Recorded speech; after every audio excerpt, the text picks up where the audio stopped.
Review your YouTube account and give you some pointers? Yeah, no problem. I'm actually going to be focusing on page optimization, which is all about structuring your YouTube page so YouTube completely understands what your channel is actually about. So here we are on the YouTube account that we're going to be reviewing. Let's head over to the about page. Your YouTube description doesn't really contain a lot of primary keyword or your secondary keywords. A quick example is your primary keyword is the bulk sum of your traffic, so that could be how to draw, and your secondary keywords could be the basics of drawing for kids, drawing for beginners, etc, etc. It's anything that complements your primary keyword. I would definitely come back to your description and rewrite it to include your primary and secondary keywords and make sure it all flows smoothly. You should keep doing what works and stop doing what doesn't. Sort by and do most popular. Your best viewed videos when you do this sort of thumbnail. Further down the line, you've actually started changing it to this. Your audience is telling you that these are better. Moving over to one of your more current videos,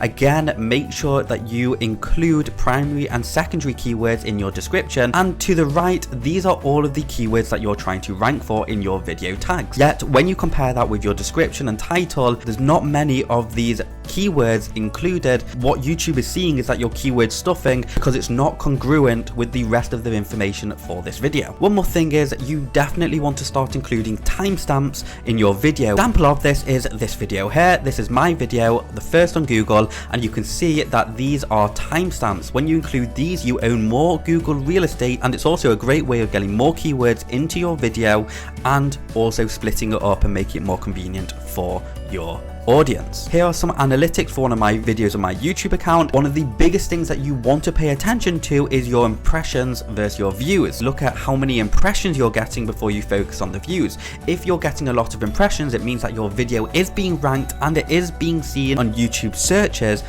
but your thumbnail or your title just isn't good enough to encourage people to click on your video. Look at the impressions and say to yourself, are my videos getting impressions? If they are, but not views, I'm gonna have to change up my thumbnail. If my videos aren't getting impressions and they're not getting views either, well, that means that I'm just gonna have to, I need to focus more on my keyword optimization and find topics that people are actually interested in. I hope this helps, and if you want me to review your YouTube channel, go ahead and drop it in the comments below.